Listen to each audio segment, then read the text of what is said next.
Bom dia, meus amigos, muito bom dia. Hoje é dia 24 de setembro de 2025, estamos no ar mais uma vez, mais uma quarta-feira, realizando a nossa conversa fraterna. E eu quero desejar a todos um ótimo dia e convidá-los a uma reflexão para iniciarmos esse dia de hoje. Seu José Reginaldo, Dona Conceição, como vai, senhor? Tudo bem? Dona Conceição, estou com saudade. Eu tenho ido aí no condomínio, não tenho visto o senhor pelo condomínio. Tá tudo bem? Está em São Paulo ou está no Rio? Manda notícias. Bom dia, Verônica. Bem-vinda, minha querida, também. Não tenho falado com você também. Seja bem-vinda. Um ótimo dia. Vamos lá, pessoal. Capítulo 131 do livro Palavras de Vida Eterna, da Psicografia de Francisco Cândido Xavier pelo Espírito Emmanuel. O capítulo de hoje é o 131 e tem como título Diante do Conformismo. A mensagem é de Paulo ao povo de Roma, capítulo 12, versículo 2. Eu não vos conformeis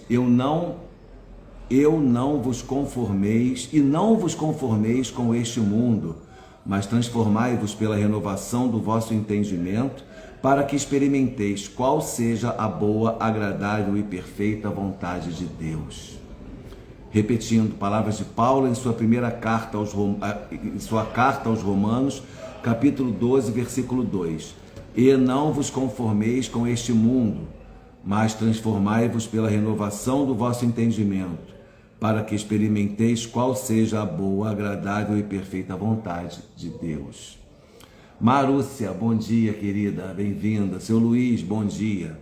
Mensagem de Emmanuel: a conformação e conformismo. Olha isso, gente. A conformação e conformismo. Conformismo é o sistema de ajustar-se alguém a todas as circunstâncias. Conformação é a submissão voluntária e serena da pessoa às aperturas da vida. Existem, por isso, diante de Jesus, os discípulos conformados e conformistas. Os conformados são fiéis às disciplinas que o mestre lhes aconselha. Os conformistas, porém, adaptam-se mecanicamente às convenções e ilusões que lubrificam os mecanismos das conveniências humanas. Confessam respeito ao Cristo, mas não hesitam no desacato aos ensinamentos dele, quando se trata de preservar o conforto material excessivo em que se amolecem. Dizem que Jesus é a única estrada para a regeneração do mundo, no entanto, esposam qualquer expediente da maioria em que a astúcia ou a clandestinidade lhes favoreçam o interesse individual. Adotam o exterior irrepreensível nos templos e diretrizes inconfessáveis no intercâmbio com o próximo. Distinguem-se na rua pela cortesia e pelas frases ponderosas e andam em casa destemperados e agressivos à maneira de furacões pensantes. Entendamos desse modo o sábio apontamento do apóstolo Paulo, aprendendo a suportar com paciência os enganos do mundo, sem nos acomodarmos com eles, certos de que é preciso manter indefectível lealdade à aplicação dos preceitos evangélicos, a fim de que se nos renove o entendimento. Apenas abraçando semelhante orientação básica, ser-nos-á possível desintegrar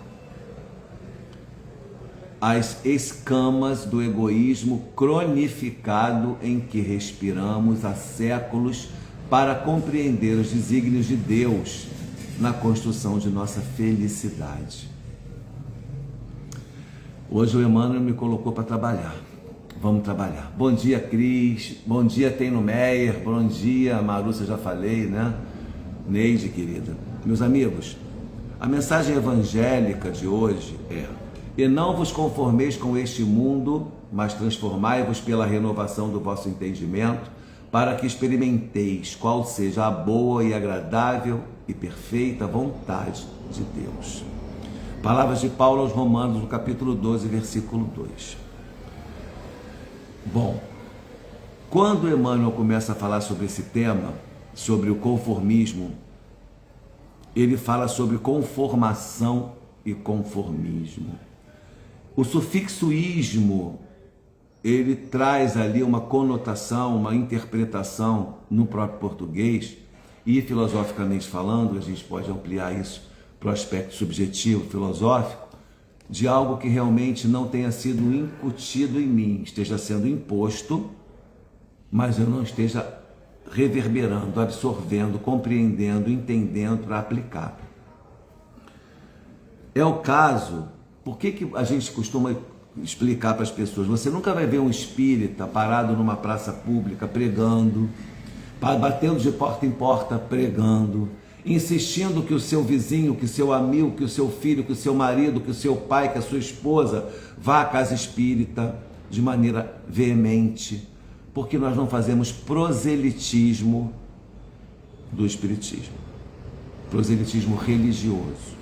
Por que nós não fazemos e não devemos fazer proselitismo? E o nosso codificador deixa isso muito claro nas obras da codificação, nas suas manifestações, nas suas altercações. Simples, porque só vai absorver profundamente o espiritismo aquela pessoa que já estiver pronta para receber a mensagem. Isso não torna ela melhor nem pior do que ninguém, torna ela aquela pessoa que está aberta para receber e essa mensagem entrar e reformar, transformar. Não adianta você ir na casa espírita toda semana e ser um tirano na sua casa, e ser um corrupto, e ser uma pessoa desonesta, e ser uma porção de outras coisas que são completamente incoerentes com os postulados doutrinários, com o Evangelho de Jesus. Porque qual é a diferença entre o espiritismo e as demais religiões espiritualistas? A única diferença entre o espiritismo e as demais religiões espiritualistas é que a base da nossa doutrina é o Evangelho de Jesus. Nós somos evangélicos, só que espíritas. As demais religiões não têm obrigação de ter esse compromisso e não são melhores nem piores por isso. Que fique claro aqui entre nós. É uma questão de compreensão da doutrina que a gente está tratando.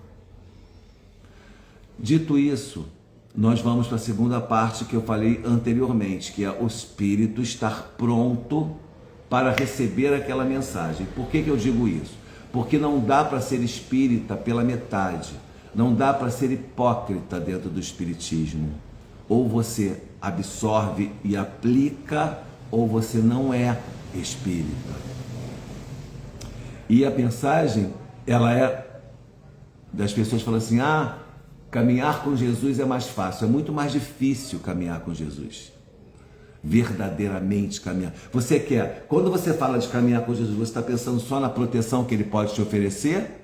Ou você está pensando na transformação moral que você vai ter por conta do acesso ao magnetismo dele e acesso ao conhecimento dele, que através do Evangelho está personificado e materializado, e você vai conseguir se transformar verdadeiramente a partir desses postulados.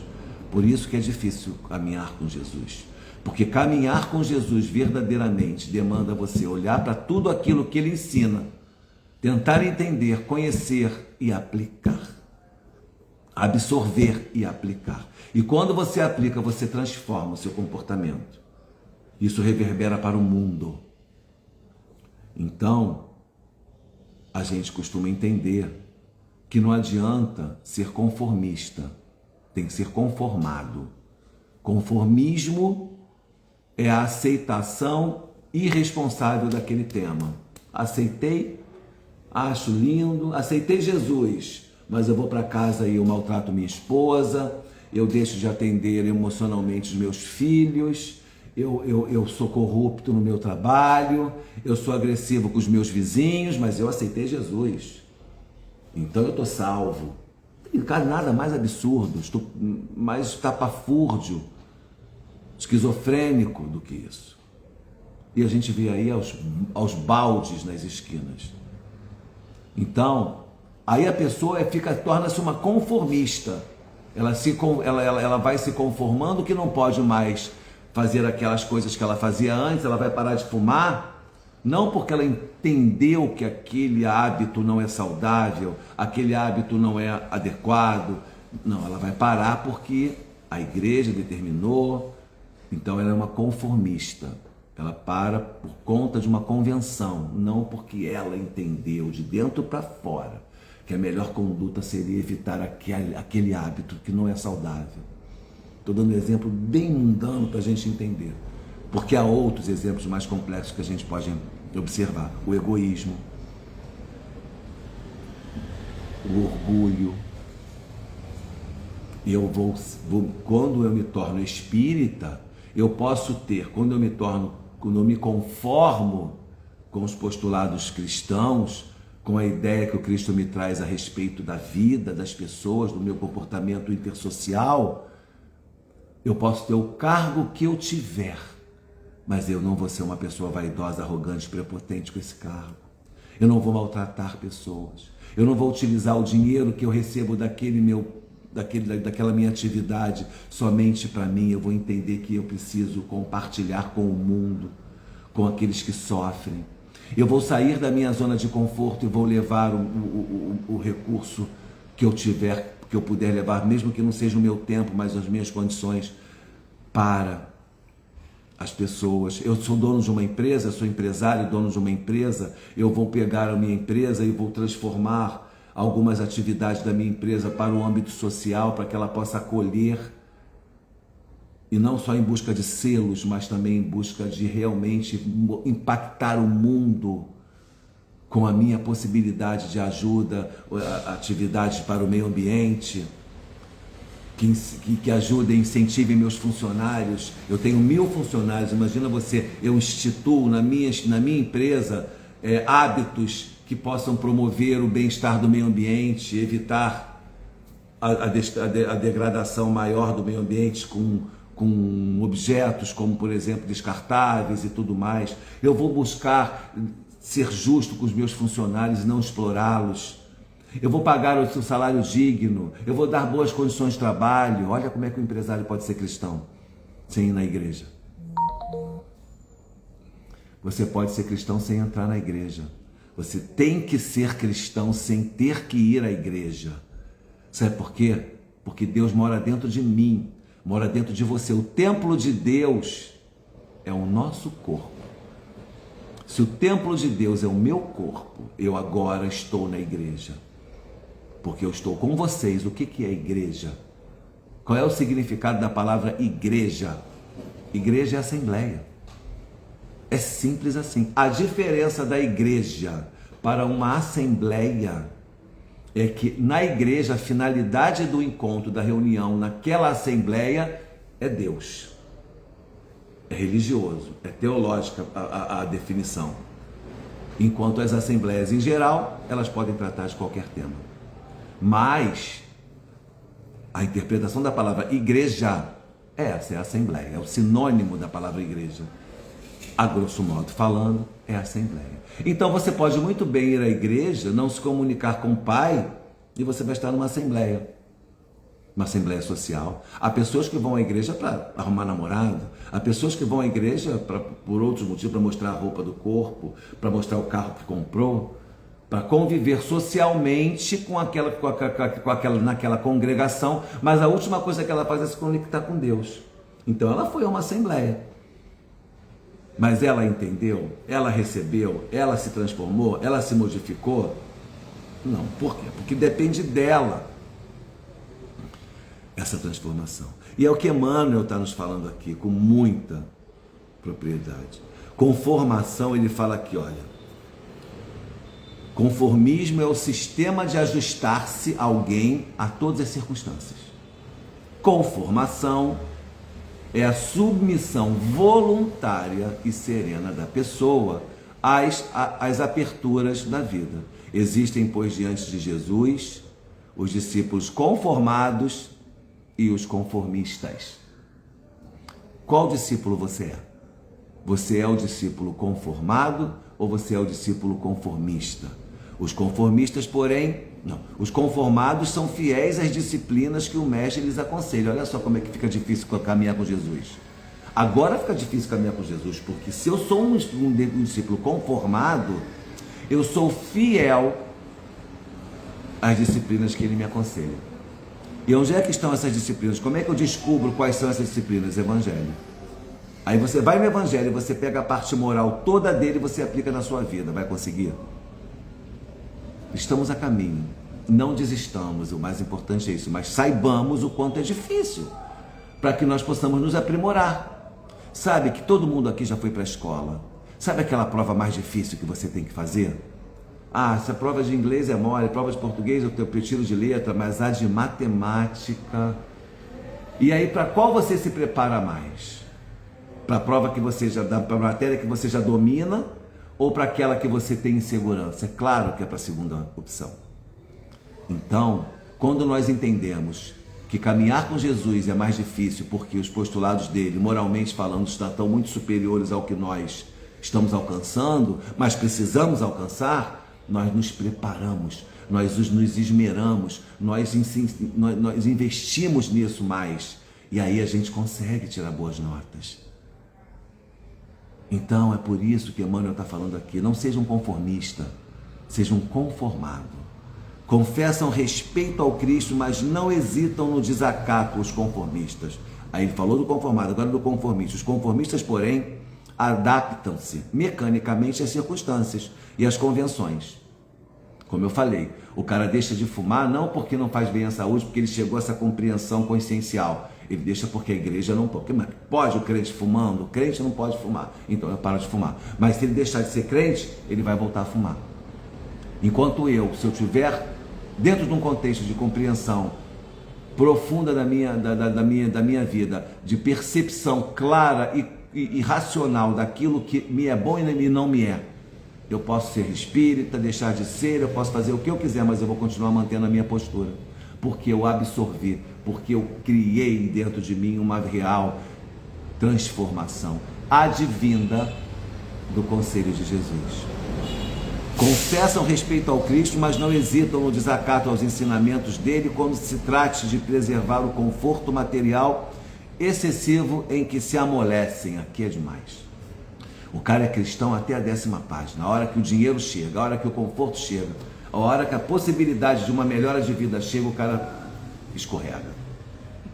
Dizem que Jesus é a única estrada para a regeneração do mundo, no entanto, esposam qualquer expediente da maioria em que a astúcia ou a clandestinidade lhes favorece o interesse individual. E aí, como é que estão essas questões para nós? Os interesses individuais. A gente está entendendo que a gente precisa renunciar a certas possibilidades, se elas não forem éticas, se elas forem violar, por exemplo, a mensagem cristã, o evangelho, os postulados que eu hoje professo e utilizo para a minha caminhada. Então, meus amigos, o tema de hoje é muito relevante, porque ele fala diante do conformismo. Conformar-se com algo é submeter-se a ele para uma transformação, compreendendo o que é o melhor para você e buscando aceitação disso e renovação das suas vontades, dos seus desejos, dos seus postulados, para que você possa efetivamente vivenciar uma experiência melhor. E conformista é aquele que aparentemente aceita, sabe aquela velha história, eu não vou beber, vou botar embaixo da pia o gorozinho e vou lá escondido para ninguém ver. Por que eu não posso beber? Porque eu sou crente, mas eu vou fingir que ninguém está vendo. E aí eu estou enganando a quem? Estou enganando ao mundo todo, menos a mim mesmo e menos a Deus, que está dentro de mim, vendo tudo, sondando a minha alma, o meu pensamento. Deus nesse momento está sondando o pensamento de todos nós. Não adianta querer enganar, que não vai conseguir. Está dentro de você. Quando o teu pensamento sai, ele já está ali olhando o teu pensamento. Opa, estou aqui. E aí, sabendo disso, a gente começa a se também controlar, dominar os pensamentos, as percepções, os desejos. É engraçado, sabe? Por exemplo, eu na minha juventude não via graça Se eu não sentasse, se os amigos me convidassem para sair para um barzinho, eu não via graça em sentar no barzinho e não tomar uma cerveja. E não tem nada de mais e nem de mal, só que os excessos da juventude são o que há de nocivo. Então uma cerveja puxa outra, puxa outra, puxa outra, puxa outra, puxa outra. Hoje em dia eu sento nos barzinhos da vida, se você me convidar, eu vou ficar tranquilamente com você a noite inteira tomando um suco, um refrigerante, batendo um papo. Mas numa outra época isso não me era razoável. O que eu quero dizer com isso é que quando Jesus atua realmente na sua vida, quando os seus postulados verdadeiramente entram em você, interagem com o seu ser, você se transforma, você muda seus hábitos, você muda seus gostos. Não me faz mais falta aquela substância. Não me faz mais necessidade estar naquele lugar X. Não faço mais questão de fazer aquele programa Y. Não tenho mais aquelas necessidades que eu tinha antes no âmbito do sexo, de outras coisas mais. Por quê? Porque eu estou me alimentando de outra fonte. E essa fonte me alimenta a alma de maneira que aquelas necessidades eram efêmeras e elas eram imediatas, eram fugazes. E hoje eu me alimento de algo que é muito mais robusto e perene, permanece em mim e me transforma, me traz uma serenidade, uma paz que antes eu não tinha. Aí Jesus está atuando na minha vida verdadeiramente. É importante a gente entender isso, porque senão a gente se engana. Eu vou para ação social, já estou fazendo o melhor de mim, então já está tudo certo. Não, não está tudo certo. A ação social está te transformando? Você está conseguindo se humanizar diante da dor do outro?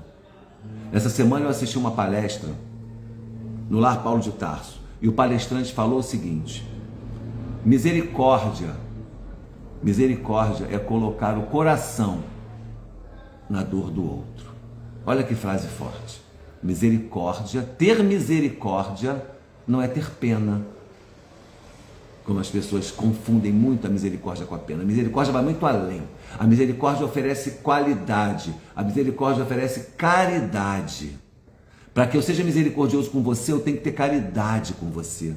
E para que eu seja misericordioso com você, eu tenho que ter empatia. Portanto, eu tenho que colocar o meu coração na sua dor. Aí eu estou sendo misericordioso. Isso é algo de Jesus. Isso é algo que a gente precisa entender. A Letícia está falando, a reforma íntima traz maturidade espiritual. Jesus nos ensina o caminho. E quando aprendemos, a Cristo está dizendo, e quando aprendemos e conseguimos vivenciar estes ensinamentos e não sentirmos faltas de coisas supérfluas, a paz inunda nosso coração. As duas mandaram a letra. Reforma íntima é o caminho para essa transformação, para essa aceitação, para essa submissão conformada e não conformista de Jesus, dos postulados de Jesus. E exatamente o que a Cristo está dizendo, quando aprendemos e conseguimos vivenciar esses ensinamentos, nada mais nos falta. Não sentimos falta daquelas coisas que eram supérfluas, efêmeras, fugazes. Meus amigos, profunda essa reflexão que nós fizemos hoje. Vamos encerrando por aqui, guardando na nossa mente tudo que foi dito, porque foi muita coisa. Se a gente trouxer conteúdo demais, a gente acaba se perdendo. Tá bom aqui. Vamos ficar por aqui. E agora, para encerrar a nossa conversa fraterna, capítulo 54 do livro Minutos de Sabedoria, de Carlos Torres Pastorino. Cada um recebe de acordo com o que dá. Se você der ódios e indiferença, há de recebê-los de volta. Mas se der atenção e carinho, há de ver-se cercado de afeto e amor. Ninguém se aproxima do espinheiro por causa dos espinhos, nem do lodo porque suja. Mas todos apreciam permanecer perto das flores que espalham beleza e perfume. Cada um recebe de acordo com o que dá. Lei de causa e efeito. Lei da vida. Lei do retorno, seja como você queira chamar. Eu gosto de causa e efeito. A gente dá e a gente recebe. A gente recebe de acordo e na proporção do que a gente dá. Pensa nisso. Você está dando o que para o mundo hoje, para você receber de volta? Ofereça ao mundo aquilo que você gostaria de ter, de receber, e o mundo vai te retribuir. Não tem a menor dúvida quanto a isso. Dê um sorriso. Você receberá um sorriso. Faz esse, olha só, vocês que estão indo para a rua agora, estão na rua, forem na rua agora, faz esse exercício. Se você for na padaria, se você for pegar um metrô, aonde você for, se você tiver que interagir com alguém, dê um sorriso. Fale com a pessoa com os olhos brilhantes, diga bom dia e sorria. Você vai ver a reação da pessoa imediatamente. Raramente a gente não consegue tirar um sorriso também daquela pessoa, ou pelo menos um olhar, ou então, se a pessoa estiver muito mal-humorada, alguma coisa, ela vai ter um choque e você vai perceber. O seu sorriso entrou no coração dela. Sorria para você receber sorrisos. Um beijo no coração, meus amigos. Fiquem com Deus. Um ótimo dia, uma ótima quarta-feira, um ótimo meio de semana. E até a próxima. Que assim seja. Paz e bem.